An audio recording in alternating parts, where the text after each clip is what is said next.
Well,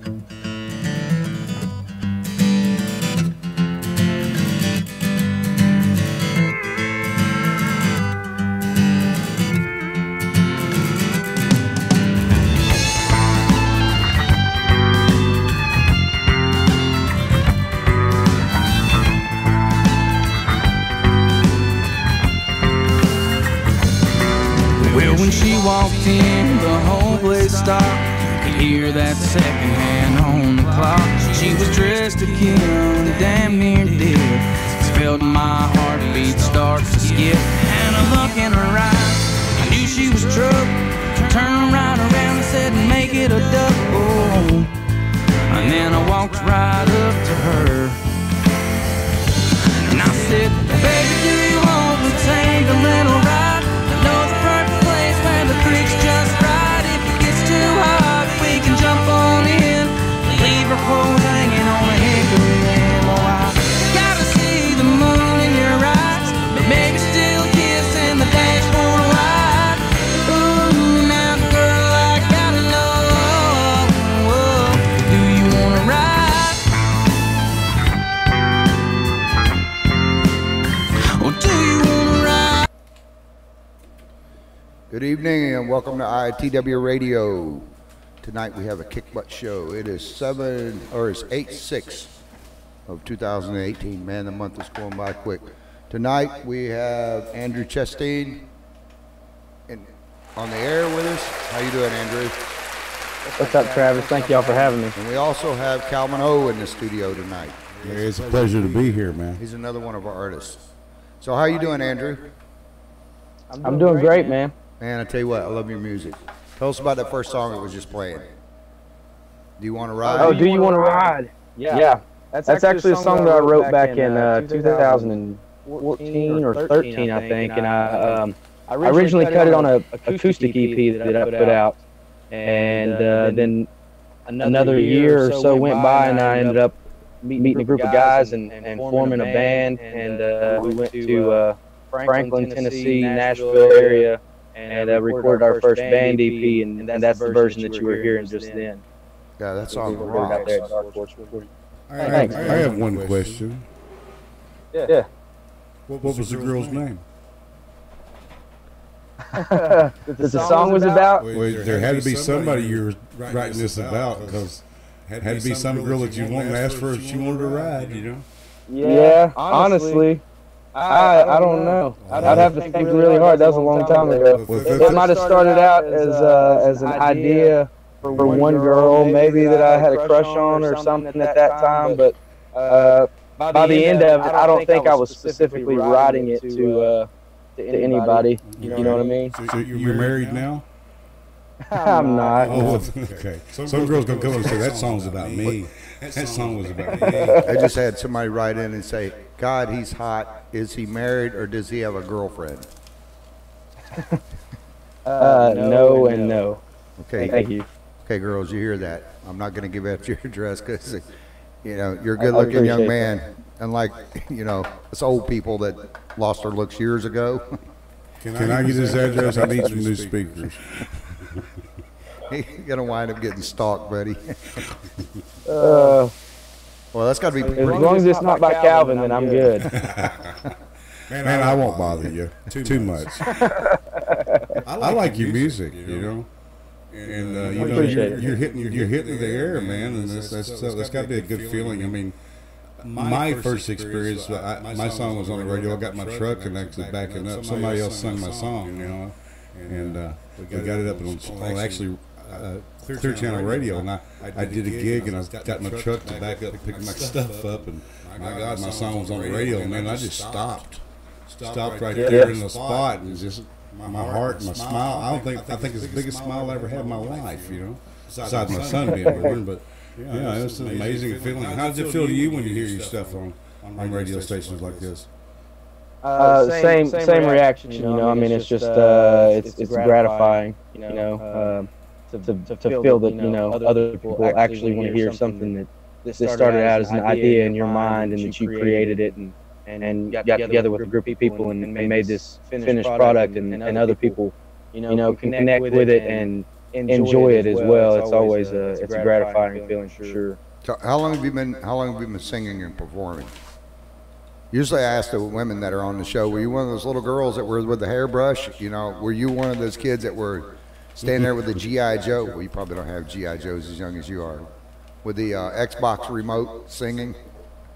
I had G.I. Joes, but no, I mean, I don't think, you know, when I was a kid, I grew up in a gospel bluegrass family, so I was always around music, and I always enjoyed it, and I was always singing along with the radio, but as far as, you know, like dreaming of being a country star or anything like that when I was a kid, I really didn't have those aspirations, or I didn't realize that I did, you know. I loved singing.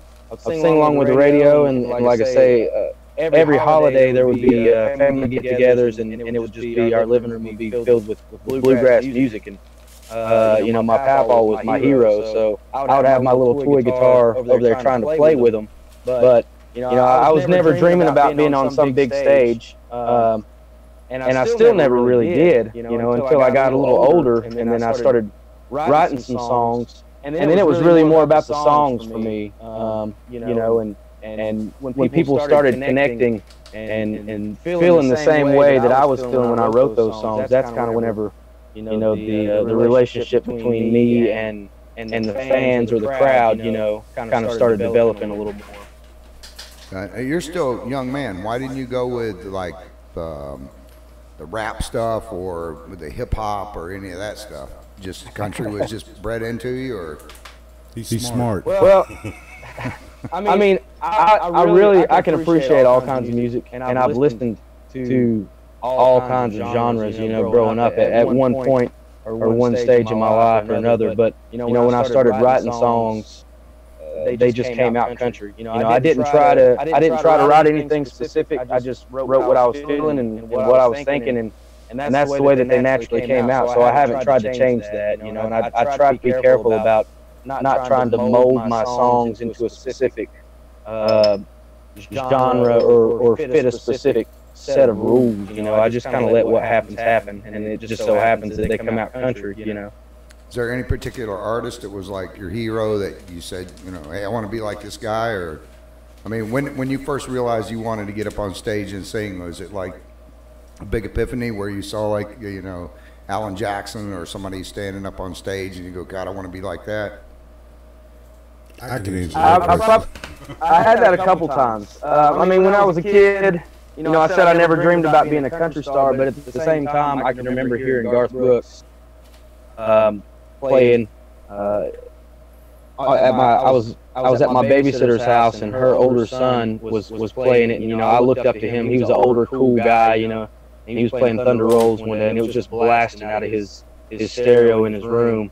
And he had these, like, he had like a VHS, I guess, back then, of like a Garth Brooks concert series, and I would watch those, and he would I remember I thought it was kind of weird because he was like throwing guitars off the stage and jumping off and like smashing them and giving the pieces out, and I was just like, man, that was a good guitar. I'd like to have that. But you know, that was probably the first time that I looked up to a performer.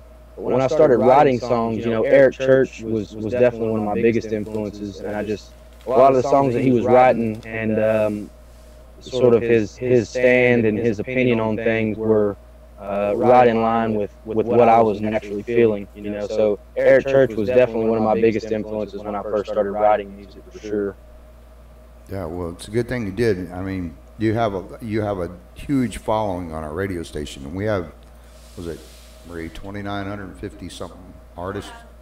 2,950. Yeah, artists, and you have been making it up in the number one in the top 10 category for what, 6 or 8 weeks now? We're right about 8 weeks. About 8 weeks, which really says a lot. I mean, out of that many artists that you're in there, you know, every week, and I always ask Marie and him, I'm like, well, where's Andrew sitting at this week? Oh, you know, he's moved from, you know, it was like 100, and I say, watch him. He's going to be in the top 10, I guarantee you. Andrew, That's awesome, man. I have a question for you, Andrew. Yeah. Picking up that guitar, what's the first song you ever learned how to play on The first song that I ever learned how to play, I mean, I guess if you're talking about just like picking out notes, Wildwood Flower is probably one of the like traditional first songs I think around here. Seems like in like Appalachia anyway that everybody kind of learns. It's just a simple little doodle. But first song that I ever learned how to play and sing at the same time was Leonard Skinner. All I Can Do Is Write About It.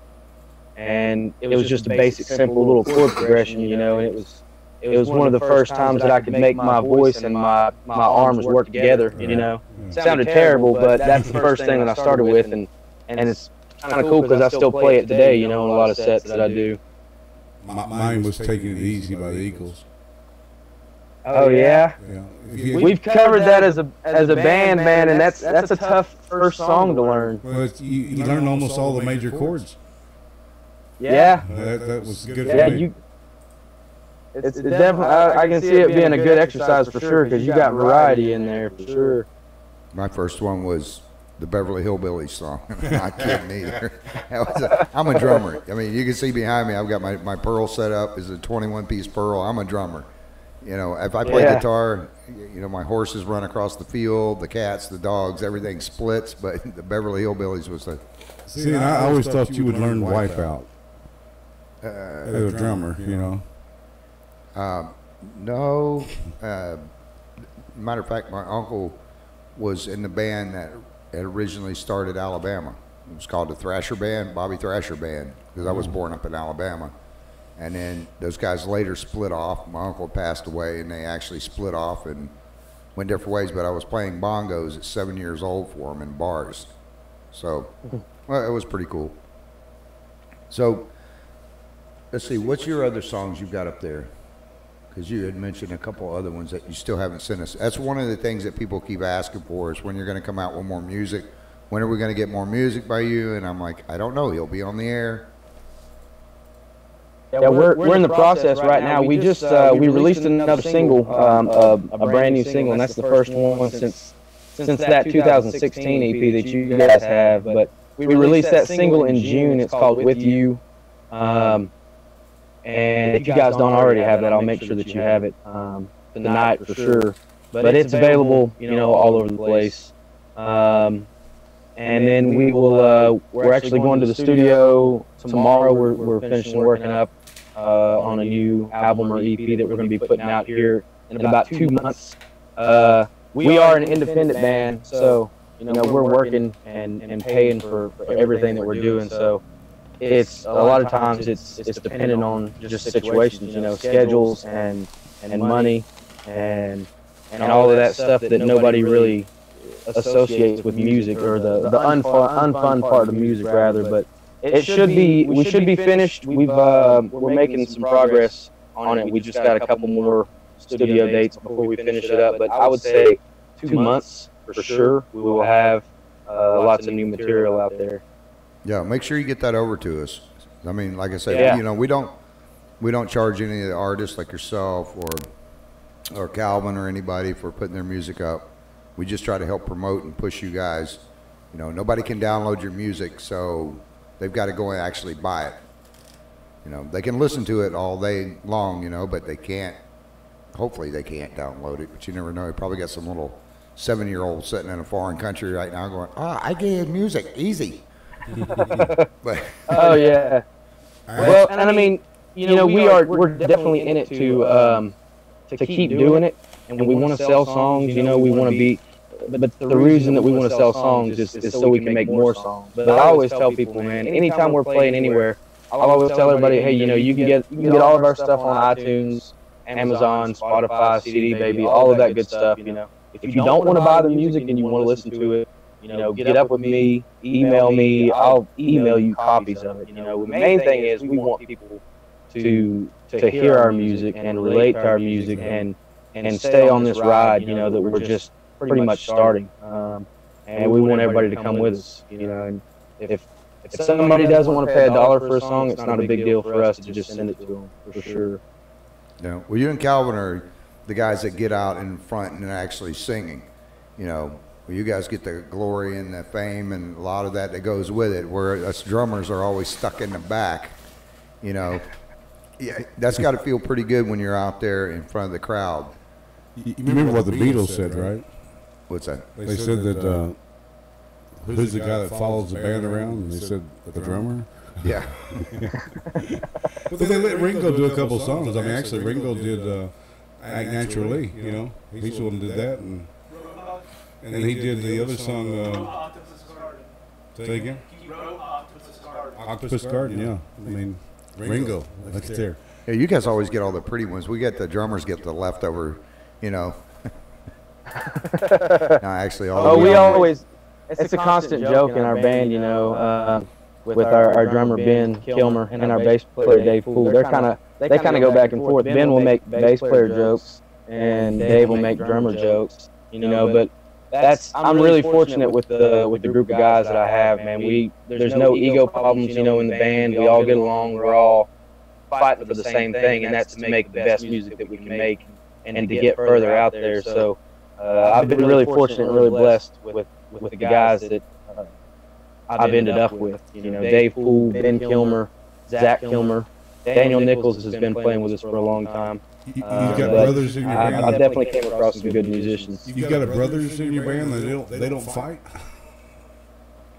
No, those guys. Those are two of the most talented musicians. You know, they can both pick up any instrument.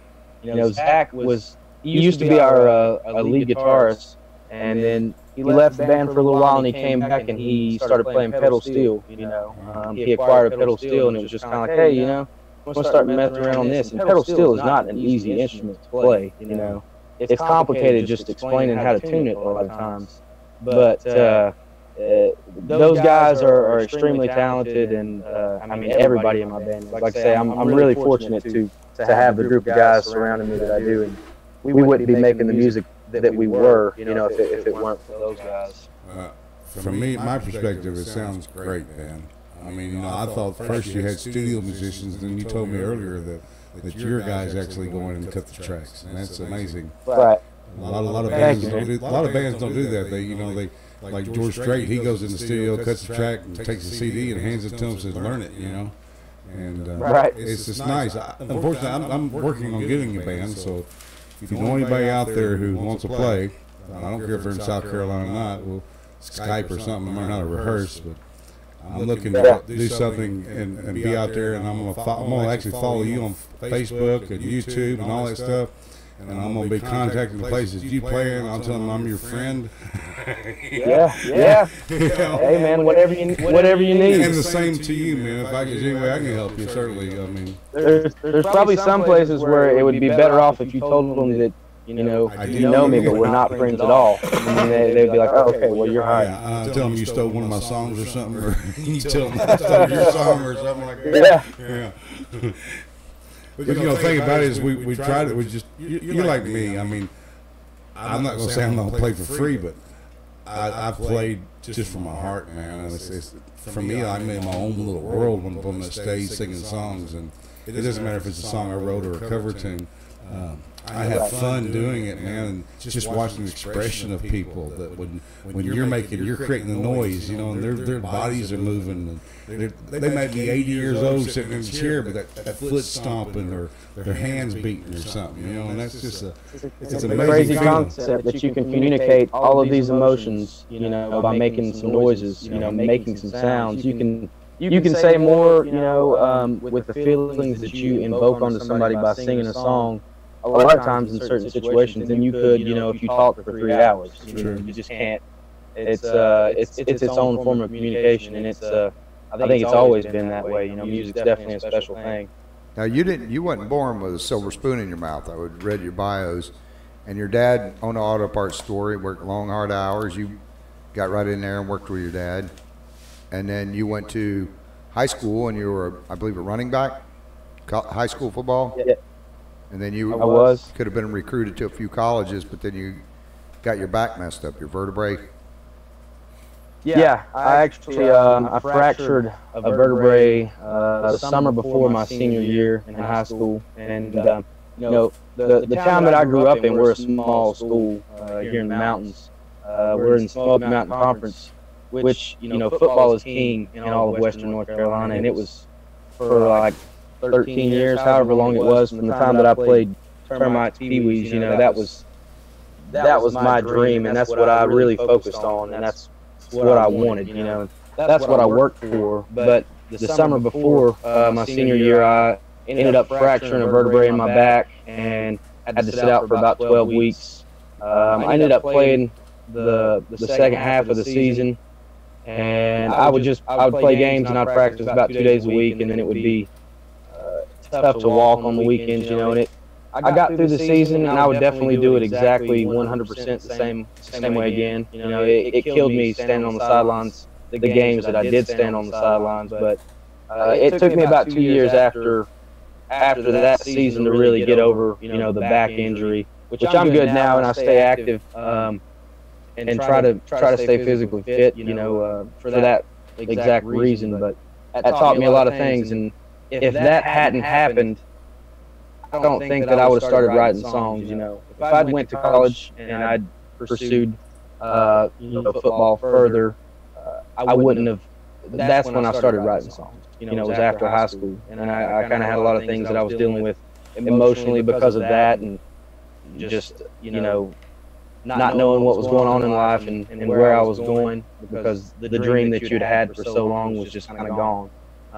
And music filled that void. You know, that's when I started writing songs, and this whole other avenue just opened up. You know, never expected it to, but it did. So that was definitely, I can look back and personally, I think there's a lot of divine intervention, you know, and a lot of things like that happen in life. You know, some people call it fate, some people call it coincidence or whatever, but that's definitely my belief, is that there was a lot of divine intervention in my life, and I feel like that's the road that I was supposed to go down, and that's where I'm at now. Your life's already written. God's got a book, you know. You turn the page where you stumble, that's already there. You know, so it was destined for you to happen. I played football too. My junior year, my only year I ever played, and I lettered. You know, I went back, but the coach had left, and I really wasn't really enthused about playing for the new coach. And my life took a different direction. I could have probably got a scholarship with football because I was good. I mean, I played defensive guard, you know, and I was right there on the nose of the ball. And a lot of things can happen. I mean, you can make yourself, and then you can be be second string, you know. But they started me, so that was a good thing. Right. And then life changes, went different places. You know, I've been working in music myself, and it's now late in life, but it's never too late to give up on a dream. That's right. Now, one of the songs that you had written, it says, "Time only changed one thing, can't get back yesterday." Is that pretty much what those lines are in that for? I was thinking about that for sure. I don't know if I was thinking about that specifically, but that's just such a broad thought and idea that applies to so many things in life. You know, when I wrote that song, "Things Change," like I say, that situation applies to so many scenarios in life, and I feel like, you know, I definitely related to it in that aspect. You know, with life changing and going a different direction, and there's no point in, you know, trying to get back yesterday or trying to be something that you were before, you know, that you're no longer going that direction. But I also knew that a lot of people could relate to that in a lot of scenarios. For instance, you know, in the song, the guy ends up losing his dad, you know, on the last verse, and that's what he's relating to on it. But there's just, I feel like that's just such a broad idea that can be applied, you know, and maybe bring comfort to people going through a hard time in life, because if you accept the fact that you shouldn't be dwelling on something, you know, you can't get back yesterday, it's pointless, it's already gone. You know, it's a lot easier to move on and not worry about things.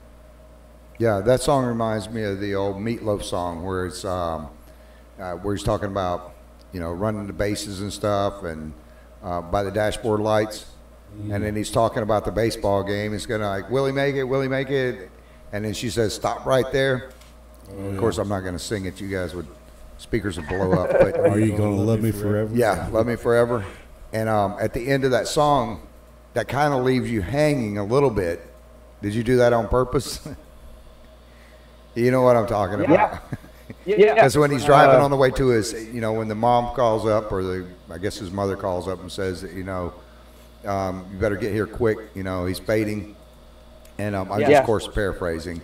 And then you go right into that. He's driving down the road, and then all of a sudden you go into time only moves one way. You can't get back yesterday. See, I told you I listen to your music. I know that. I have to interrupt and say something. I was driving up from Paris, Florida to Jackson on Saturday morning, and I turned the IITW radio app on my phone, and I plugged it into my car radio, and I remember that song. That now that he said that, I was oh, that's the dude. And then in my mind, I'm thinking, that's the guy who did that song, because I remember that song. And songs like that grabbed me too, Right. That song in particular, is it's got its settings where it works best, and radio is probably one of the best places that it works, because it's got a lot of deeper emotional metaphorical ideas in that song. And a lot of times if you're playing that live in a bar where people are wanting to dance and stuff, they're not able to really fully appreciate the song or listen to it, but if you're driving down the road and you're able to kind of hear what the words are saying, and that song is definitely, it's all about the words. And I did leave it hanging at the end there, Travis, like you were asking, on purpose. I've always been a fan of that, of allowing people to kind of create their own destiny, so to speak, and leaving it hanging, people can decide for themselves whether, his dad made it, whether he got there in time to talk to him or what. But, regardless of the outcome of that particular scenario, all of the lessons, the life lessons in that song are still true, and that was kind of, that's why I did that, because it doesn't matter how it ends up. It's about the lessons that you apply while you're getting there, It's coming that are back. the important part. Some of the lyrics, you were driving 90 miles an hour, right? Yeah, see, exactly. 90 miles an hour down a 2-lane road. See me, that stood out to me, man. I'm an artist too, but that stood out. I mean, that was pretty cool. We had a Thanks, man. I had a lady ask me a few weeks ago, and I tried contacting you. I couldn't get a hold of you. I don't know if you were out playing a gig or whatever, but I thought it would be okay. She asked if she could play it at a funeral. Her husband's dad, her father-in-law, had recently passed away. And had cancer for a long, not for a long time. He found out he had it, and 3 months later he passed away from brain cancer. And she said that they had listened to the song, and they were on their way there, and the song came on IITW radio, and I guess the granddaughter was listening to it in the back seat, and he said, "Turn it up." Well, they listened there. They actually made it there on time, got to hear his last words, and they asked if they could play it at the funeral. And of course, I didn't make it there. I just gotten out of heart surgery and stuff. But she said there wasn't a dry eye in the house, and everybody. And this guy was a well-known guy in our community. And then she said people were asking all over the place, where did that song come from? Where did that song? Of course, they left there and didn't get to tell them that, it was you or whatever. And I've had quite a few people contact me since then saying, how do we get that song? How do we get that song? I'm like, go on Spotify, you go on anything and you'll find it. They just didn't know your name, but it was a song, and they go, well, I've heard that song before out on the radio. And I'm like, I don't think so, unless you heard it over on our station. There, that could have been, but it's one of those songs that sounds familiar, but, I think everybody can relate to it, especially people our age, not younger like yourself. Right.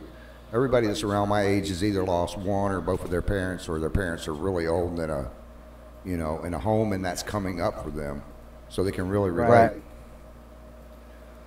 Yeah, when I first wrote that song, I mean literally a day or two after I'd written it, I did like a little acoustic video, and I just put it out on like social media, like on my Facebook or YouTube or somewhere. I was just like, hey, check out this new song I just wrote. Excited to work it out with the band and record this one. And the amount of messages that I received, like in that following day or two, was incredible. And it was a lot of situations just like that. A lot of people were, messaging me saying, hey man, I know you don't know me, but I just lost my dad this last week, and you have no idea this song just hit home, and really helped. And that's, for me, that's what it's all about. Whenever you write a song that comes from your mind and comes from your thought and your viewpoint on life, and all these other people are like, hey, I feel the same exact way. That's what it's about. Whenever you get to connect with people, and it's just fellowship. Building relationships with people that I've never met before through ideas that came randomly out of my mind. So I mean, that's one of the coolest parts is being able to help people and being able to connect with people, for sure. Yeah, another one of my songs. I mean, hell, I think all your songs are my favorite songs. I listen to one and I go, "Damn, that's my favorite." And then I listen to another one, I go, "It's script." They're all, There's very few CDs that I've found, and I've had this conversation with my staff and stuff before, that you listen to songs, whether it's older Van Halen or Kenny Chesney, whoever it is, they'll have one song that people go after, and they'll listen to it on the CD. They only buy it for just the one song. And then you have guys like you two that are sitting here in the studio, and I feel very blessed and fortunate, because your songs on your CDs, I mean, there's not one where I would just buy one of your CDs for just one of the songs. It's like, even with Cowboy, that's another good one that you got on there. How many songs do you have out total?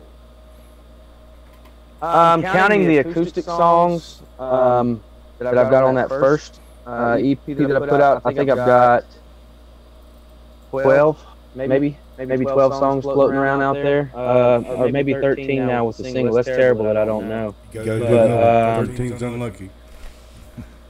He said you got to write another one because 13's unlucky. Yeah, it's 12 or 13 that are out there right now, but we'll have 4 or 5 more out here in another month or two. I've only got 3, and I'm struggling to. I've got some more of my own originals, but I've actually reached out to songwriters. I've got one coming up. Mark Peterson, who wrote "Refried Dreams," and Cadillac Styles actually written one that I'm only be putting on my new CD. Trying to bring him back. Yeah, it's cool that people like that start contacting us. I mean, I'm sure you've been contacted by people you thought would never contact you. People reaching out. Travis, I mean, when Travis got a hold of me, I mean, that was a really cool thing. I mean, and that is a beautiful thing about working and progressing. Is things happening that maybe you don't necessarily expect. I mean, that's always a pleasant surprise whenever I get a phone call from guys like y'all. My experience with Travis is that he texts me on Messenger even about sending him some songs, and I think I postponed him for a couple of weeks, or maybe longer than that. And he said, "Really, send me some songs, like that." And he sent me his phone number, and we got on the phone. And I said, "Well, Travis, have you even listened to my songs?" He goes, "Calvin, I wouldn't be calling you if I hadn't listened to them." So I think the next day we started going on, and I am blessed that the good Lord put him in my pathway. Well, the thing is that we have so many people. I mean, I was showing Calvin a little while ago. We have people sending us stuff from all over the world. I mean, I've got CDs in my studio here that you can't understand what they're saying. Some of the people are from France, some of them are from Tokyo, and they're sending CDs in. But the thing that I go by is the word of mouth, whether it's my kids or people that listen to the show. I mean, I'll get emails from people saying, "We got to listen to Andrew Chastain." You got to listen to Calvin O, and it's like, when you're getting 6,000 emails a month between your newspaper and your radio station, it's hard to listen to everybody. I'm sure. And then you get one coming in, and then I only have to listen to a few vocals to know either they suck, we call crush or flush. You're either you're gonna play it and people are gonna get crushed on it. They're gonna be like, the kid having the crush on the girl, check boxes yes or no, to see if you're in love with them, or you have them flush. They're gonna be down the toilet. Because like I was telling Calvin earlier, the worst thing in the world for me is to have to tell an artist or somebody that's trying to make it that they suck. I mean, and trust me, we get a lot of people in there that say they want to be singers. Hell, I'd love to be a singer, but you would not want to hear me sing. Drums, yeah, you'd want to hear me play drums, but not sing. It's just not going to happen for me. But, the fact that when I remember the first day that I got I heard your song, and I was telling Marie, get him on the phone. You know, send him something out. Same as with Calvin. You know, and it's like there's very few artists. And we were talking about the young lady, what's her name? The 14-year-old. Abby Stevens. Yeah, Abby Stevens. There's very few artists, you know, like you guys and Calvin Ripley and stuff, and Alyssa Caroline. There's, you know, out of the probably, 15,000 people that sent us music, More than that. 2,800 of them, or 2,900 and something of them actually made it into our cut. And we can only put so many people on the air. I'd love to put everybody on the air, but there's only 10 to 20 people that actually have the talent like you guys do to make it down the red carpet. And I'll tell you the same thing I said to Calvin earlier. If you get on the red carpet and you're up in Nashville and I happen to be saying, "Hey, Andrew," and you don't wave to me, I'm going to moon you. I definitely don't want that. I'll definitely wave at you. I don't want to see that. I don't even want to picture that. You don't want to see that. I can actually see IITW Country Radio, IITW Rock Radio, IITW Blues, Jazz. I think you're going to expand and mind having 4 or 5 different channels here in the future. Yeah, we actually have a different genre of music. You know, the music I play, we try not. I don't play any of the. I want to blow a cop up, or I want to shoot a cop, or you know, F you, F that. I don't allow it. I'd rather have wholesome music because I don't think there's any reason for that. You know, that type of genre to be on a station. And the thing that I've heard more out of anybody is that all the music you have, even out of the older people. You know, I've got a lady that's 92 that's over in a nursing home, and her kids bought her a cell phone for Mother's Day, and the daughter programmed in IITW radio, and she goes, "I was sitting there doing this," you know, snapping her fingers, and it was different songs. And they, you know, it's a different genre, but it's all music that people can relate to. Watch out, Andrew. If she ever meets you, she's going to grab hold of you and won't let go.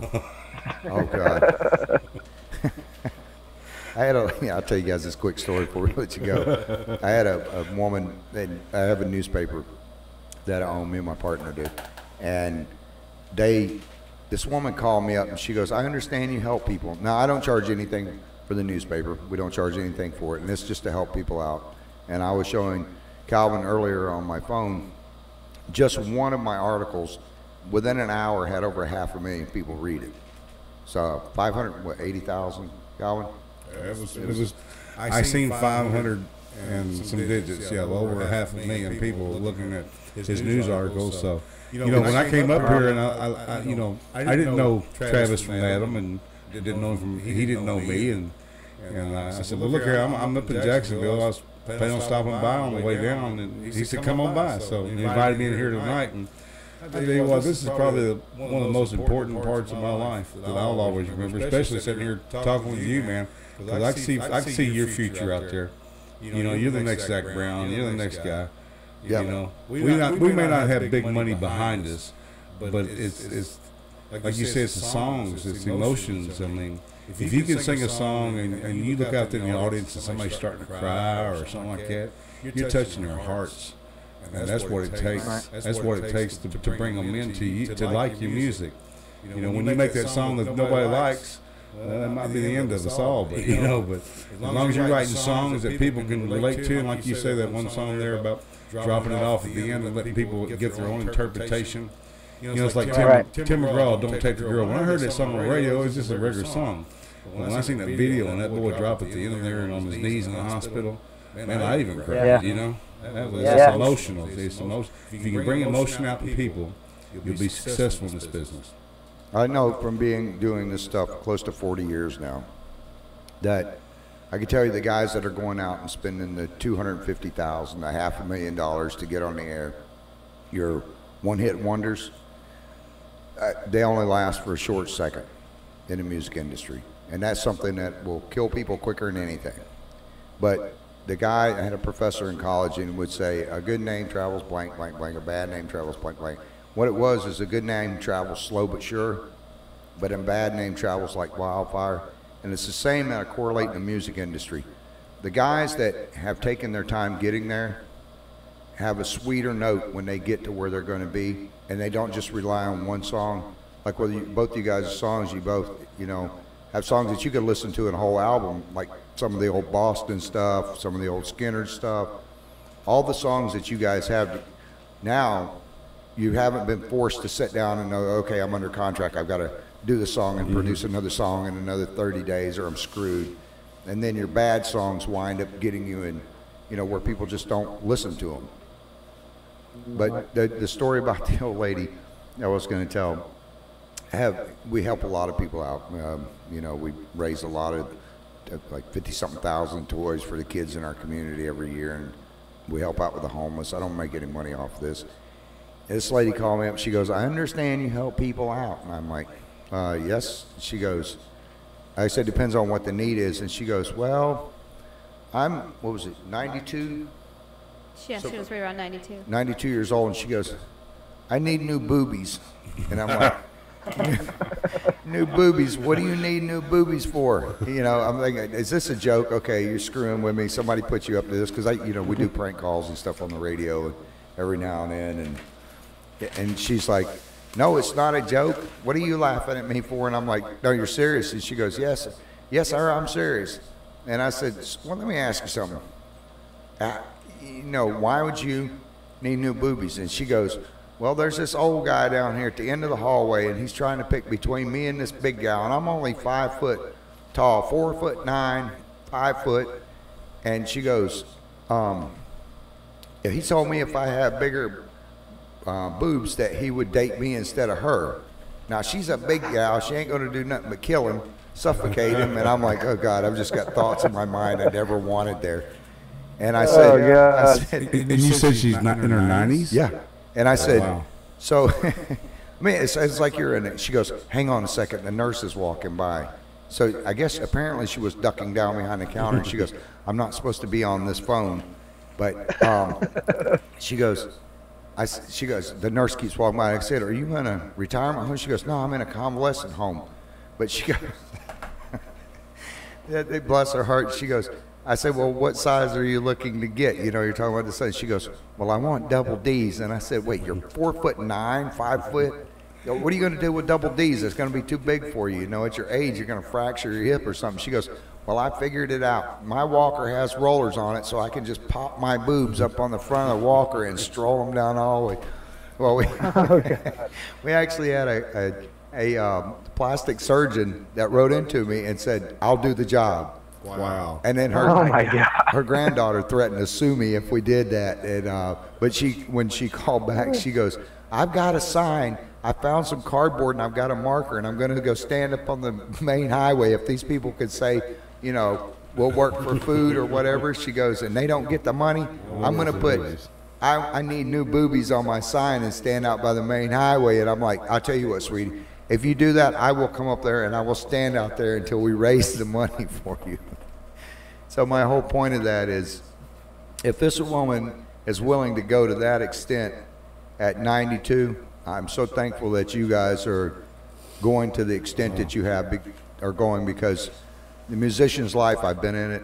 I know it's the hardest road, one of the hardest jobs you'll ever have. There's very little money in it. There's a lot of money going out to get started, and you'll never get back the wondering and the frustration and everything until you finally make it up on that big stage. The only thing that I ask all the artists is that when you make it to that point, I don't want anything out of it. And I joke around about being at the red carpet.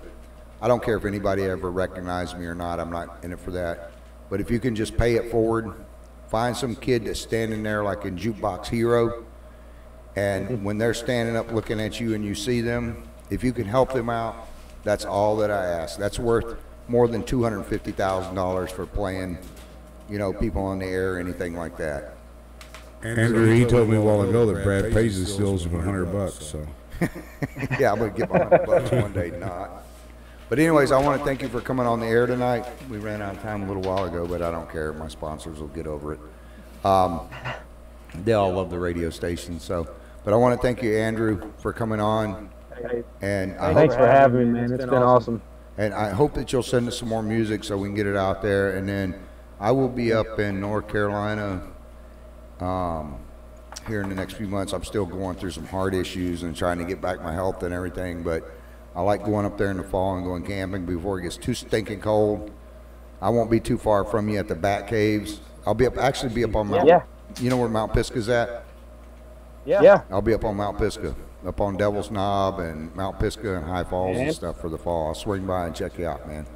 My Yeah, pleasure meeting. holler at me when you head up this way. We'll come out there or whatever. But for sure. It was my pleasure meeting you tonight, sir, and just let you know I'm looking for a PV amp as well.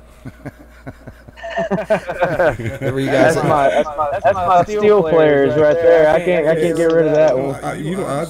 It's no problem. I'll figure out where it's at. I spent there. For you guys that don't know what we're talking about, Calvin kept telling him the whole time before we got on the air, we actually go through and do the sound checks and everything. He's like, I like those amps back there, the speakers. I was asking where he lived, and I asked him where he worked and what time he worked. And I said, well, okay, I'm gonna figure out because I'm looking for the new Behringer speakers, you know. No, I would never do that. I promise you. I'd come knock on your door and ask you to borrow them. And I may not ever return them. I would never return them, but I would say I'd only borrow them. I got some speaker stands out there somewhere. The guys never brought them back, you know.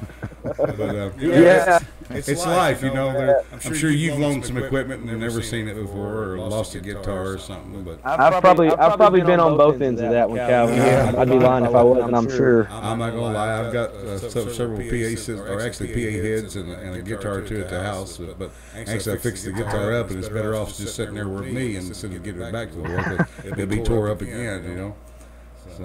Yeah. Well, Andrew, I want to thank you for coming on, man. You're a talented young man. How old are you, by the way? 31. 31. He's old enough to be my son. Yeah, I've got a daughter that's 34. Wait, go, And I lived in North Carolina. I can't have married into my family here pretty soon. Hey, my pleasure, man. I'm gonna send you my music through that email that you gave me, and Yeah, please do. please send me some of yours too. You know, and if we work things out in the future, I'd like to work together. Maybe we can get us a venue and we both show up. You know. That was one of the questions. That was one of the questions that came in. How old are you? So I figured I'd ask. He's 31, not married. You got any children? I don't. That you know of. Another one. Not that I know of. Okay. Another one says she wears a size 3 ring finger. So She's skinny. he might be. Good to know. He might be married here pretty soon. All right, Andrew. Thank you so much for coming on the air, buddy.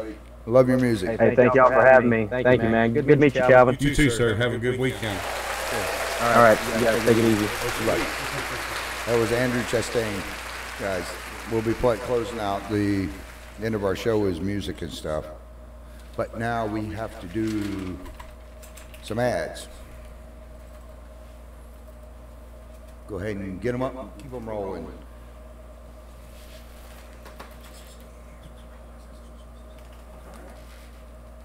We have the stand. Matt and Luann. Open 9 a.m. to 7 p.m. daily. Oh man, we got Calvin reading and stuff. Hey, Wow. I can read some things. I mean, some things you can't read. Come check them out. One of these locations. That's 1164 U.S. Highway 17 in Satsuma, or 255 South Highway 17 at Agriculture Center in East Palaca. How do you say that? Yeah, East Palaca. Yeah, just north of 207. The stand's owned by Matt and Luann. Tell them the ITT radio and Calvin O sent you. Damn, Matt and him. I'm gonna have to pay for some advertising. You have to give me some free produce when they. Maybe they'll be standing up there and sell CDs one day or something. Oh, I'm sure they would. I'm sure they would. Okay, O'Reilly's Auto Parts. My buddy over there, JR. I told him I'd give him a shout out, and Brian and Tracy. Tracy is, for you guys that know it, that's Tiny or Carl Green's daughter, and she's been working there for quite a while now. But go over there and check them out. They'll guarantee to beat anybody's prices, and as long as it's not internet, as long as it's locally advertised prices, but they do that nationwide. So get over and see them. They are on 619 South 19 in Palaca. Make sure you tell them you heard it on the IITW radio. Yeah, we're going to play a clip here. You know, one of the most important things that I think is my job or the business of the radio station, besides promoting young artists that are up and coming or artists that are just trying to get their name out is local businesses. Now, yes, I shop on Amazon and stuff, but one of the main things is that the way this country was founded is on small businesses. Even with our local theaters, we have people that go over to St. Augustine and Jacksonville and Orlando, mainly because they want to get away and stuff. But they forget about the smaller businesses and the hometown businesses that are what started America. Over at Palaca Cinema, you guys need to go there and check out. They have is it 250 Tuesday, Chris? Well, they talked about it in the video. Okay, yeah, well, she's going to talk about it in the video. So let's put this up. Amanda is a sweetheart. So you guys go over there and see her, but we're going to put up a video that I did last week with her. Hey gang, I'm here with Amanda down at Palaca Cinema. Amanda, what kind of deals you guys got going on? Right now we have our 250 Tuesday. 250 Concession Tuesday is a deal we offer on concession items. Tickets will never be 250, but still come on down, help us support 250 Tuesday. And as always, I want to thank the people of Palaca and Putnam County for hashtag keep it local. We really do appreciate your support. We wouldn't be here without it. And you know we always love the kids. Everything we do is for the kids. So bring them on down, help us out. And as always, hashtag keep it local. All right, thank you, Amanda. You're the best. She is such a sweetheart. You know, she's donated tickets for different things. She gives us contests to give away and stuff. And speaking of contests, we have cars. And as community auto repair specialist, right now, if you go on IITW Radio or you go on The Putman Way on Facebook or our websites or YouTube, you can enter a contest for front end alignment, oil change, tire rotation, and a complete car inspection on your car. So they'll tell you if something's on there and it's messed up. They're not going to rip you off. As a matter of fact, they sell their tires at cost. The only thing they charge you for, is, of course, is the raw cost of the tire, and then they charge you for the mountain balance. But that's it, and that's only a couple bucks. But they don't do anything. They do that to help out the community. If you're headed into Palaca, everybody knows where the Taco Bell is at. They're right near the Taco Bell, or just past the Taco Bell. It looks like a red barn. If you look up there, you'll see their signs. It's not just a car lot there. They also is the auto repair and stuff like that. They have 3 locations. One in Palaca at 3520 Creel Avenue. They have one at 1608 Idlewild Avenue in Green Cove Springs. And then they also own Advanced Auto Care at 3820 Southwest Archer Road in Gainesville. Now, they are looking for a mechanic. So, and Jason said that you don't have to have really the experience. You know, you don't have to be ASC certified. They will teach you what to do. So if you're looking for a job, go over there and see them. They have a new kid. Support your local businesses. And then Also, don't forget to make sure you sign up for that contest. It ends Monday. We'll be announcing the winner on air. okay, is it Monday? I thought we were running for a week and a half. It's Yeah, already been That a is a week. week and a half, yes. Holy crap. You know, Travis, I could probably go over and talk to him and get that job, but I don't want to do mechanical work anymore. You could be the singing mechanic. I grew up in a garage. I mean, my stepfather, he'd be underneath the car and he'd ask for a wrench, and I'd say, "Look, man, it's not in the drawer, Dad." And he'd say, "Well, for a GD bicycle, you know where it's at." But you know, back before there was electronic ignition and stuff like that, and certainly things have changed. But I used to actually work for Dyer County Board of Education in Dyersburg, Tennessee. I was a bus mechanic for years. Well, they have the naked cowboy. You could be the singing naked cowboy. You could be the singing car mechanic. I'll tell you what, now, that naked cowboy up in New York, is that the one you're talking about? Yeah. You know, I think I could advertise for, what is it, butt naked underwear? Yeah. Because, man, my girlfriend bought me 4 pairs of them for Christmas, and I'm wearing them out, man. So, you know, but no, my belly's so big, I don't really want to be, I don't look good naked anymore, you know what I mean? But, yeah, if you're out there and you don't have a job, and you like to get a little dirty and you know a little bit about cars, I'm sure they start you out changing oil or something if you don't know anything at all. Is that all of our commercials for right now? Okay, cool. We'll move on. Like I said, tonight we got Calvin O in the studio. Calvin just happened to be up in Jacksonville. And we did a pre-recorded thing earlier, but he decided to stay on and just go ahead and do a live session with us. So it works out kick butt. But yeah, you're going to be playing up in Jacksonville. Yeah, I'll be at the Eagles, the Elks Lodge, on September 15th. That's off of West Road, Beach Boulevard off West Road.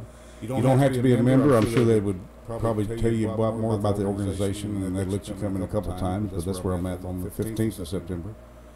And then 21st of September, I think we're going to be at Renegades, possibly here, right around here.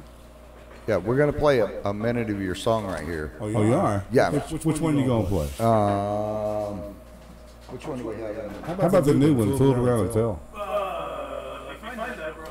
No, the one that we open up the show with every Tuesday night. Yeah, One Nation Under God. And thank all you listeners for voting on me, and I appreciate y'all. Yeah, you're setting at #1 this week. Oh, I'm sorry, Andrew. Sorry to come in and bump you down, but I'll share the spot with you, man, because his music's great. I like it. It should be. No, we took it. Took it off. You could. I know you're good. You can find it real quick. It's nice to have an IT man. Yeah. Oh yeah, I couldn't live without him. Chris kicks ass. Well, I can apply for that job too, but I still enjoy playing my music as well. And that's why. It's I try to keep up with it, but it moves way too fast. Tell us about the song that's coming up, One Nation Under God. Man, it's just what it says, One Nation Under God. I mean, the lyrics speak for themselves. I dedicated this to veterans and this country, I guess. I was fortunate enough that God put these words in my head, and it actually recorded back in 2010. We recorded it. Soul Circus Cowboys released it, and we had issues with them, and they decided we wanted it pulled. So we pulled it off. And I think we got technical problems. We had a thing. What are you trying to tell me? Hey, take me down for a second. I needed to plug in her extension there. I didn't want them seeing my. But anyway, I went back to Nashville last year and re-recorded this song and with Ken Royster at Digital Imagings, and Ken's responsible. He's a Grammy-winning producer, and I think it turned out pretty good. And it seems like it's actually starting to spread like a virus across America. A lot of radio stations besides IITW have picked it up, and it's actually been played on real radio. I mean, not real radio. What do y'all call them stations when they're the old radio stations actually transmit over the airways instead of online? Dinosaurs. Dinosaurs. Yeah. They're still out there. So I don't know what's going on here. We got a scratch. Sorry about that. But yeah, One Nation Under God. It's a stand-up, salute that flag kind of song. I had one DJ in Louisiana say this is one of her laminated favorites. I never heard that said, but I appreciate everybody listening to it and playing it, and I appreciate everybody requesting it. So here it is, One Nation. Hold on, he says. Okay. Yeah, you said you just sat down and wrote that one right off the bat. Yeah, 30 minutes, man. I was watching the TV news where they were talking about some group is wanting to take God out of all of our American things, like take it off the money, take it out of the I mean, if you go into any courtroom, it's everything's in God we trust. All of us pay cash, So. One Nation Under God. I mean, this country is founded in fathers. We believed in religion, the freedom of religion, and it's whether you believe in God or not. Everybody has a God, no matter what. And One Nation Under God. Our veterans actually stand and fight. I speak about the 4th of July being when this country became the USA, but reality is the history books say that the Declaration of Independence was signed on the second day. But the 4th of July is when everybody recognizes it. I thought that would be proper. Because if I said second day of July, I probably got a lot of questions there. But it's the 4th of July that we celebrate it. And it's because of the veterans we have in this country, and the veterans that fought for our freedom and maintain our freedom, that we have the right to produce and sing music like this. If we were living in the other country, we might be syndicated or which would scratch us out and make us never. They cut our tongues out so we wouldn't sing songs like this. Yeah, when you guys listen to this song, I mean, you guys have heard me harp about the NFL lately.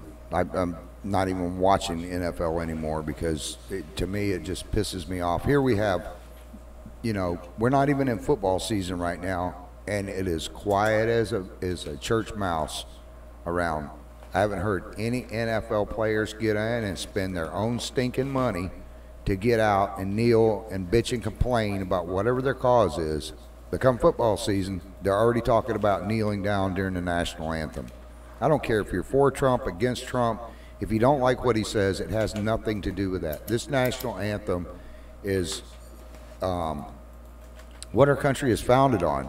It's the backbone and the things that when these veterans are out fighting for their country and for your freedom and for these yahoos to be out there playing football and stuff, I hope to God that they play the song and get their act together, but I'd really like to see them play this right behind the national anthem when they open up at the football games, because I believe that strongly in the song.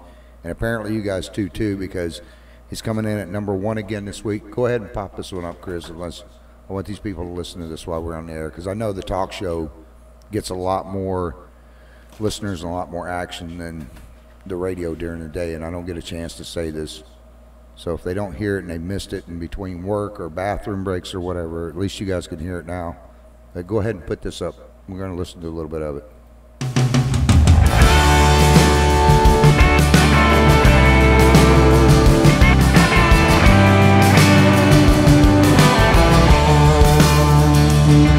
When the fathers got together that 4th of July day, that's when the land you're standing on became the US of A. United we will stand, but divided we fall. One nation under God says it all.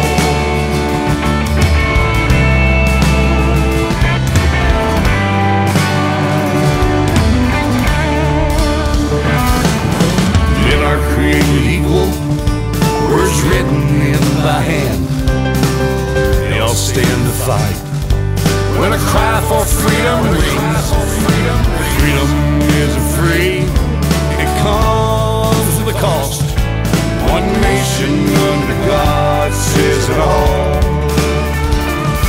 One nation under God says it all. This whole world's changing, it's changing every day for the land of the free and the home of the brave. Stand up, everybody, stand proud and tall. One nation under God says it all.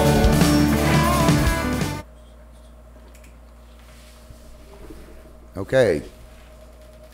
If that song doesn't give you guys chills and make you, you know, every time I hear the national anthem or I'm standing at, you know, a football game, whether it's high school or professional or whatever it is, basketball game. Speaking of that, the NBA's getting their crap in there now about it. But, you know, you guys want to do this thing. Take your millions of dollars. Instead of bitching about something, I want you to go in when one of the planes lands at one of our naval bases or Air Force bases, and they take the soldier off with the coffin in his grave, or in the flag over the coffin. The reason I'm stumbling there because it pisses me off so bad. But you can't see the color of that person in that coffin. Race is not an issue. The flag stands for freedom. And that song, it pretty much says everything you would want to have about an American song, and patriotism, our soldiers. It talks about God. It's got it all in there in one shot. And I hope that you guys will push this song enough that we can get it played for the Jacksonville Jaguars. And I know some of the Jaguars listen to the show. So you guys go in there with your boss. And I know you guys haven't started kneeling yet. Please don't. Because I would hate to boycott you guys, especially since you're down the road. But talk to your boss and tell him to get this song on the air with Tyler Riffley's song as well. And get this thing up and going. So you've been playing music for a while now, Calvin. I've been at it. I mean, you know, people ask me, and there's a difference. Let me say this. I play guitar. I'm not a guitarist. So I have fun doing this. I started when I was 21. Actually, picked up the guitar and started playing the first song. Before that, I certainly played 3 songs. I could play the kickoff Folsom Prison Blues, Little Secret Agent Man. For some reason, I learned Hawaii 5-0 theme song. You know, dun dun dun dun dun dun. And in 05, I got an opportunity to meet Noki Edwards and told him that story. Man, he just laughed and giggled. And that was kind of fun. It was, you know, my life has took me a lot of different directions, and I can say right now that I can't look back and have any regrets. I mean, because I'm where I'm at now, and I know it's late in life at my age trying to start a career in music as far as trying to put them on the radio and stuff, but I've always played. I've been in bands, several bands, and we just try to keep music going, you know, and have fun.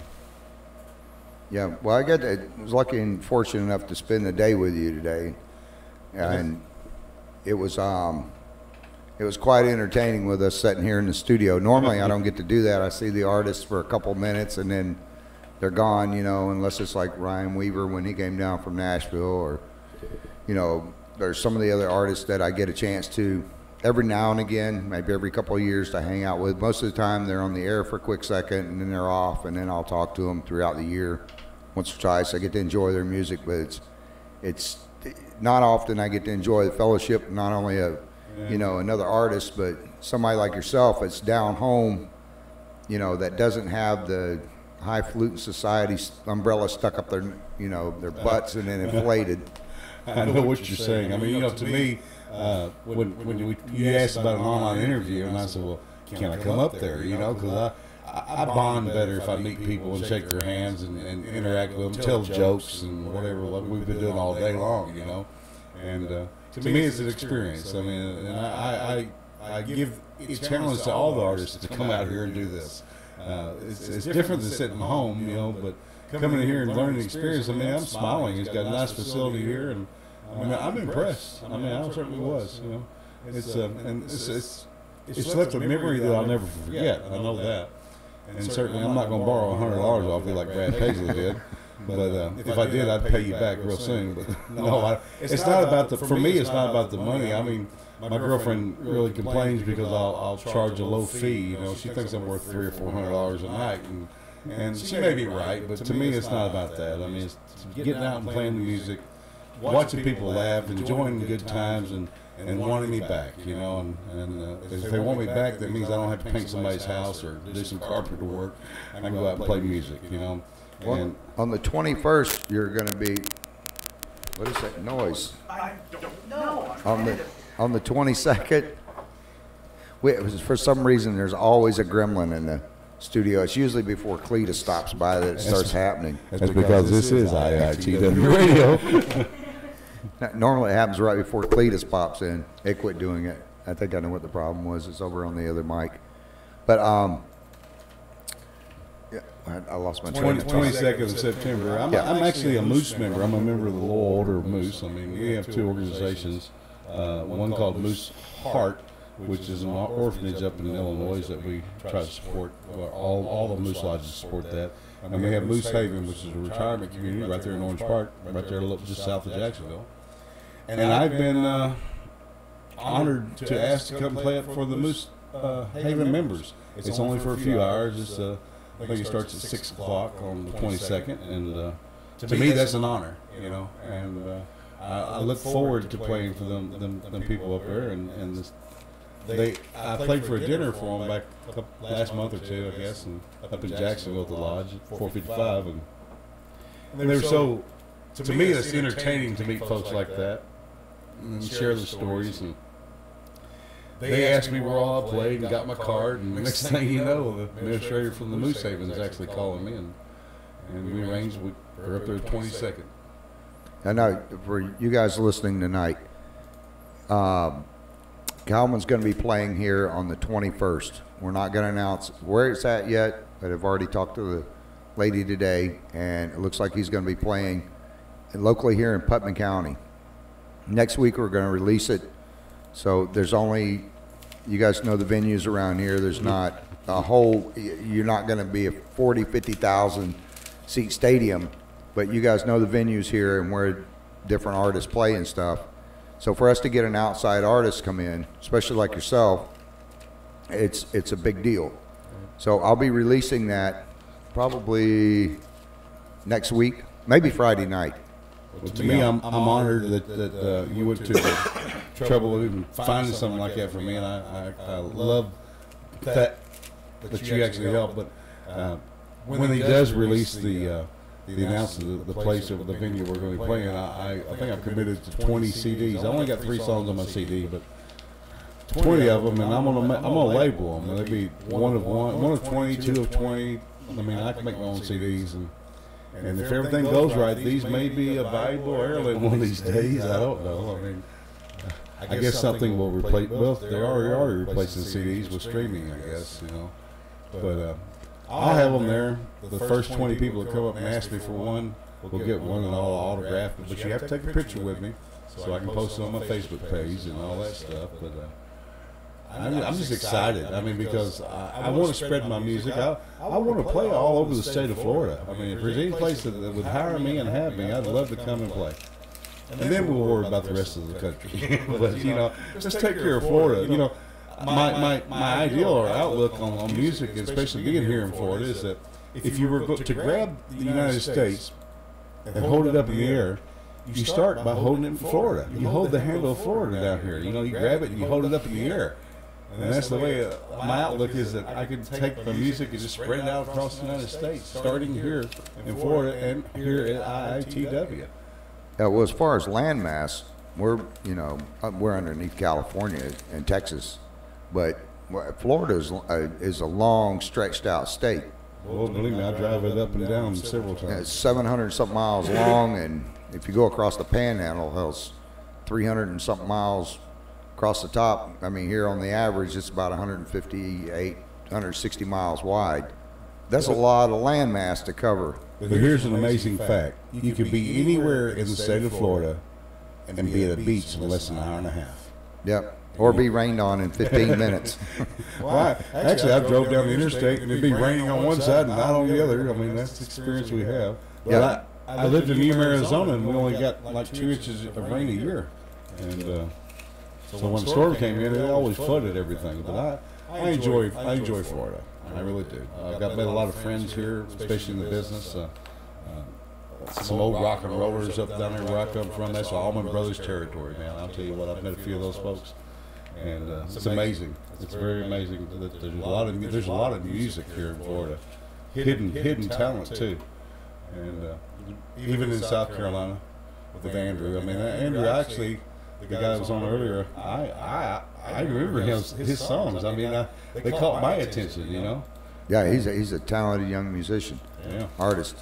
I'll tell you what, if you want to make a song that's going to have everybody in Florida buying it, write one about our state bird, the mosquito. The Florida state bird, the mosquito. I thought it was the no-see-ums. Well, yeah, the no-see-ums are just as bad too, especially if you live on the river where I live at.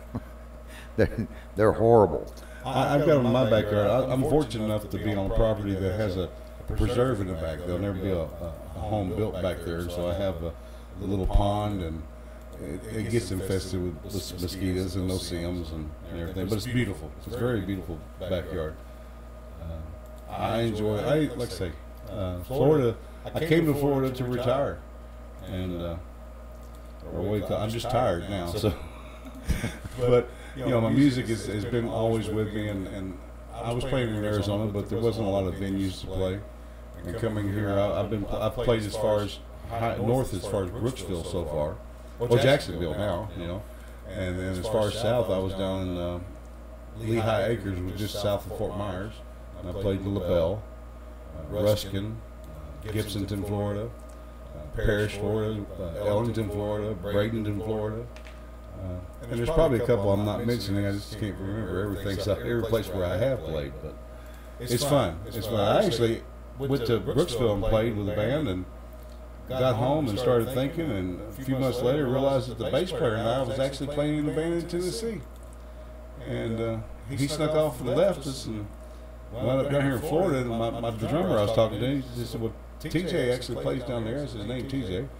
And started thinking about it. Well, TJ was playing bass that night, so I actually contacted him, and we go way back. So It's just God has a reason for me to be here in Florida. God has a reason for me being here tonight. And all I can say is that I'm not arguing or questioning what He's wanting me to do. And I will continue doing what I do, and as long as He lets me breathe and live on this earth. Yep.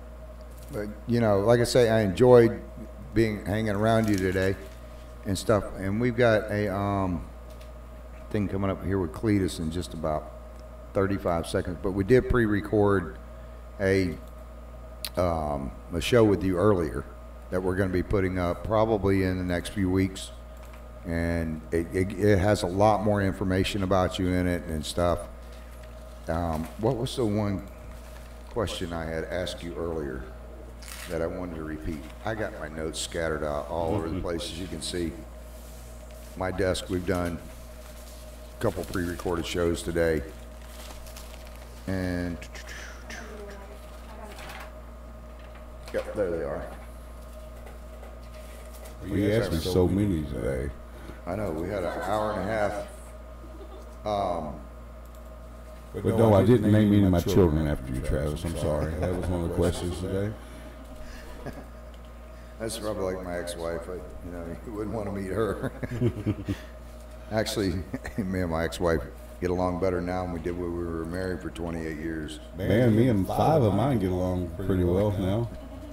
The current one, I'm happily married. She lives out in California, and I live here in Florida. It's been like that since 2005, so I guess I'm happily married. Yeah, I was asking you about the fundraiser. You had met a young lady before she passed away. And yeah, right before I actually wrote One Nation Under God, I met Miss Mindy McCready, the country star, and I met her as a woman, and her and I became good friends. And although we didn't see each other a lot of times, we corresponded through email and a few phone calls, and I feel like Mindy's life was. I think people took advantage of her at times. To me, I think she may have been an abused woman. And I'm actually going to try to figure out how to form a foundation and for her name for abused women. And maybe that lawyer you had on here last week, maybe he can figure out and help us do that. I mean, we just want to call, I think that Jane Hancock was the one she said would be a good song, and I think what I'll probably do is take all my shares of my songwriter's rights and what I get from that song, and just try to create a foundation in her honor, and allow her name to be continued and to be remembered, and certainly help out women who have been abused. That's going to, that may be, it's a good thing to do. She wants me to tell the story, she said, but we'll get into that later on. I mean, because there's a lot of things that I recall, and I was just there the last couple of years of her life, but I probably know things that most people don't know. So, but we'll share those later on in the future. Because I'm coming back. I hope I'll get invited back. If I don't, I'm gonna break the door down. Oh, you'll definitely be back. We just have to watch out for my friend Lee. We'll put her up in a little bit though. Well, how about that new guy that just took your seat? Oh, Cletus? Yeah, I have to give him a little bit of air. Cletus, that's Cletus. Yeah, I have to give him a little bit of airtime because he does. We usually let him do. He has one follower, so he bitches. And that's the Cape Crusader right here behind me, right? Yeah. No, he has one follower on the air. I think it might be his sister, who's his aunt, who's his. I don't know. It all gets confusing. His family tree has no branches, but he said a couple of weeks ago that. He sent into that 23andMe for a DNA test, and they sent him a box of seeds back and told him to start all over again. Is he from Arkansas? I don't know where he's from. He keeps saying the South, and then he goes the deep South. You know, in Arkansas, if you want to have a common if you get a divorce or have a tornado, even common area, the thing there is? What's that? Somebody's going to lose a trailer. Yeah. That's like where I live at. It's all rural. Everybody has mobile homes. Well, it's peaceful here. That's what I like about it. I mean, I live in a little Rumbunks area. I mean, I'm right there by the Skyway Bridge. That collapsed a few years back. But I can hear. I can go walk outside and I can hear trucks. But it's very calm and peaceful there. And nobody really. There's no raising 9 county. There's no rednecks on my road, I guess. But that's because there's a couple of Manatee County Sheriff's cars. When you pull in, they're right 4 houses. There's all Manatee County Sheriff's cars parked on the road. Yeah, I'm familiar with them. I grew up there. Oh yeah, you know all about that, don't you? Yeah. They sent me to the Gray Bar Motel over there a couple of times. Unfortunately, I've never spent the night in jail here in Florida. You know, I spent the night a few other places, you know, but it was just for minor traffic accidents and stuff like that. Nothing major. Yeah, I was younger and I made a smart-ass comment to the cop. He pulled me over and he said, "Do you know why I pulled you over?" And I said, "Yeah, because you're a dumbass and you got nothing better to do than waste my time." That pretty much ended it right there. They snatched me out of the car and I spent a night in jail. I can understand that, you know. Yeah, I was young. Would it be public profanity or something? I don't know, remember what they got me for, but it was something stupid. You know, the thing about it is, I've over the years, I've seen a show one time, you know how they do the cop shows, you know, where the cops actually on camera doing things, you know. And what I remember particularly is one officer actually stopped a girl for doing 65 and a 55 and wrote her a ticket. And then he stopped a young man who had a military ID who was doing 65 and a 55. And they let him go. And then I didn't agree with that. I mean, because it's not his job to decide. It's the judge's job to decide. But I do appreciate all the officers out there to stand up and try to protect us all. And sometimes put yourself in harm's way to protect the people in their community. And kudos to them. All right, Cletus, I'll get you on there. Hang on. Well, how y'all doing? By God, I'm in here with a superstar tonight. Jesus, man, you play some damn good music. Well, thank you, Cletus. They have my toenails, you know, about this long, and they had them tapping. I was outside the studio, and they're going to let me do some news here real quick.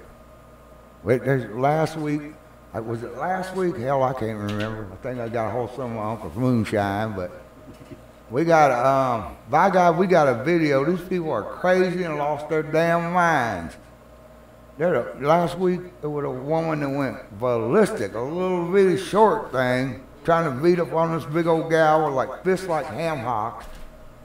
And this week, another one done went crazy because she done had them eyebrow things waxed. Now, gee, good God, why would anybody want to have their eyebrows pulled off with a piece of duct tape? Hell, and then pay $50. I could do that with a Vic razor for them. But you said you got a video on this stuff, right? Yeah. Well, put that thing up. Only people see it. Watch this woman. She's going crazy with a broom. Here we go.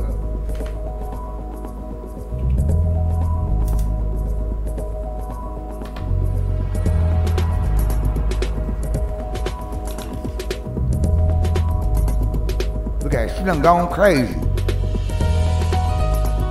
By God, she giving her eyebrow waxing, all right. There ain't no broom. That's a stick.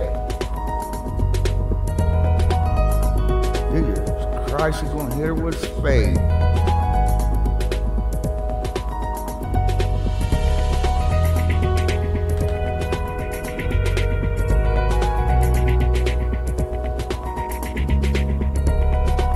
Now that's the problem. She done refused to pay.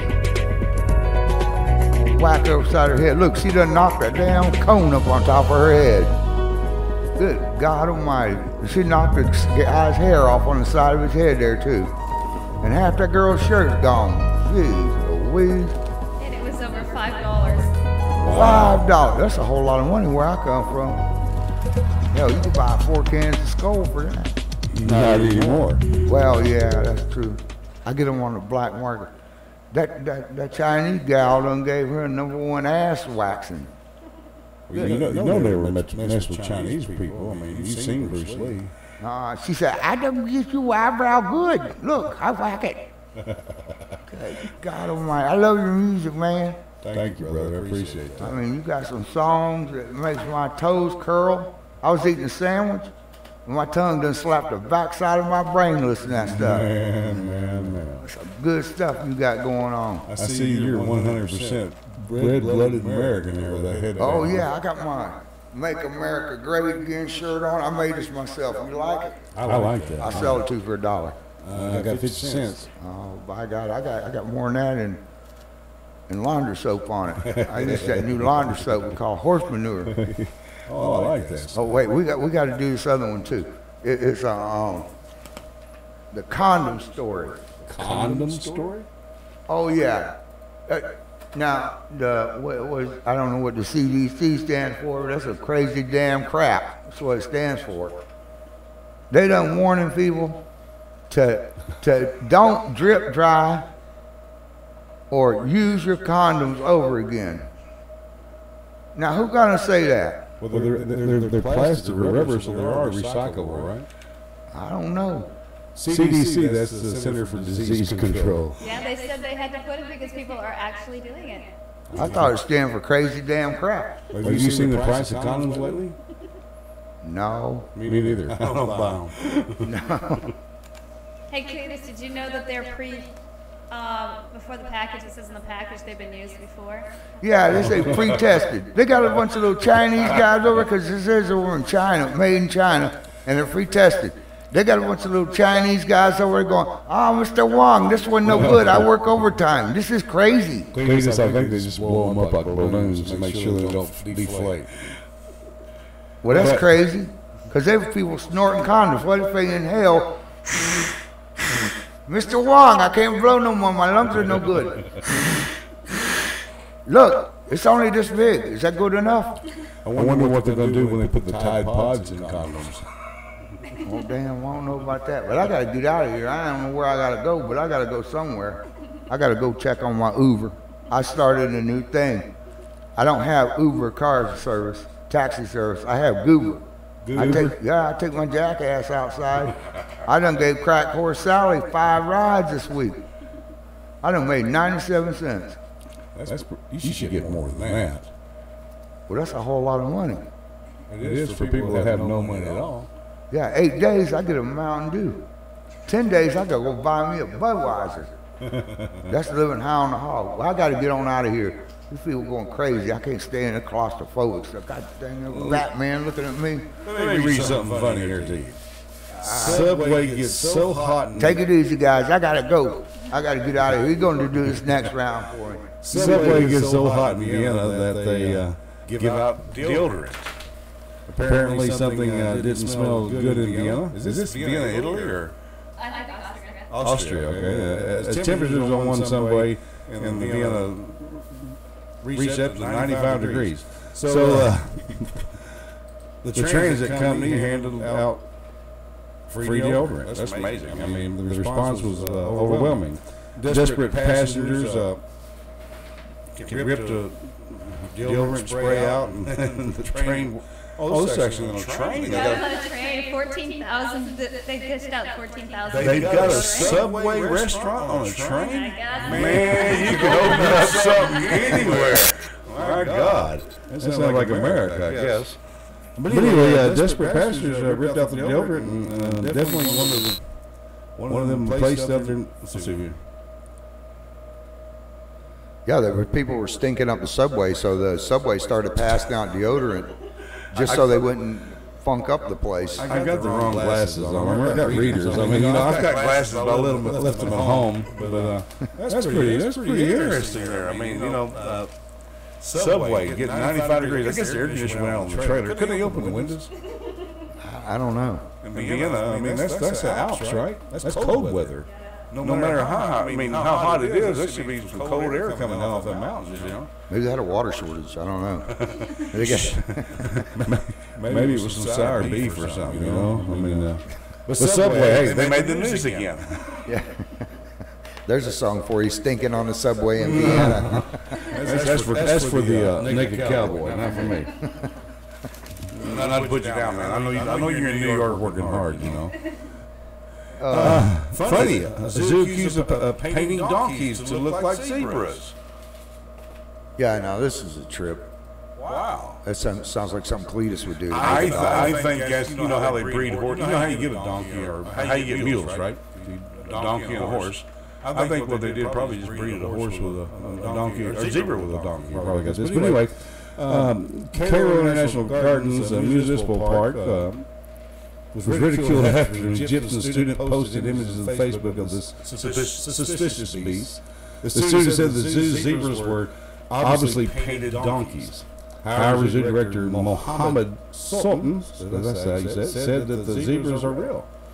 This is not the first time the zoo has painted donkeys to look like zebras. In 2009, the zoo in Gaza did the same thing, saying it could not produce real zebras due to a blackhead, maybe some kind of disease or something like that. Anyway, first time the wet paint didn't not look like the zoo properly sprayed them, I guess, or they should have just smudging on it.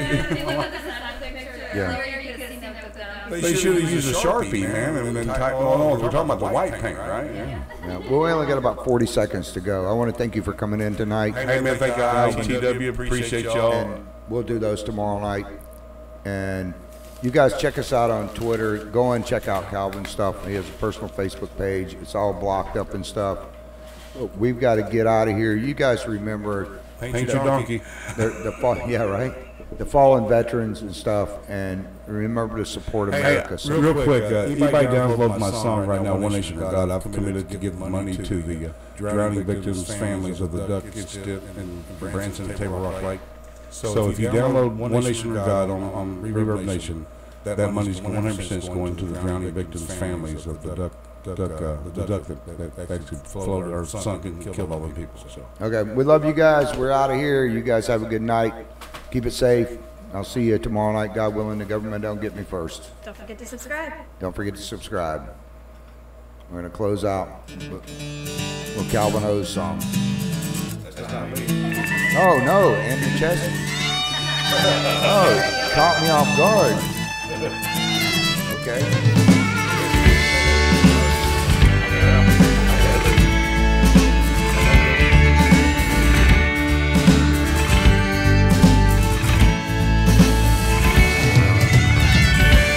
Saturday, you can head on down to the farmer's market.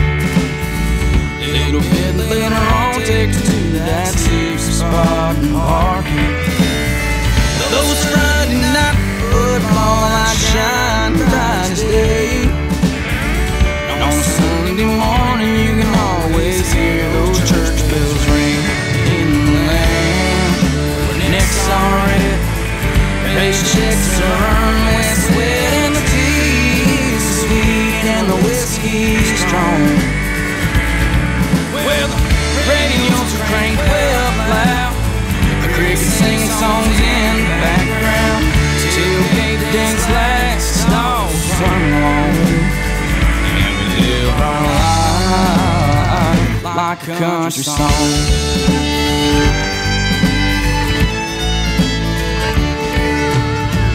Well, here comes Tommy around the corner, he's blaring that Eric Church. Ever since his woman left him, he's been in a world of hurt.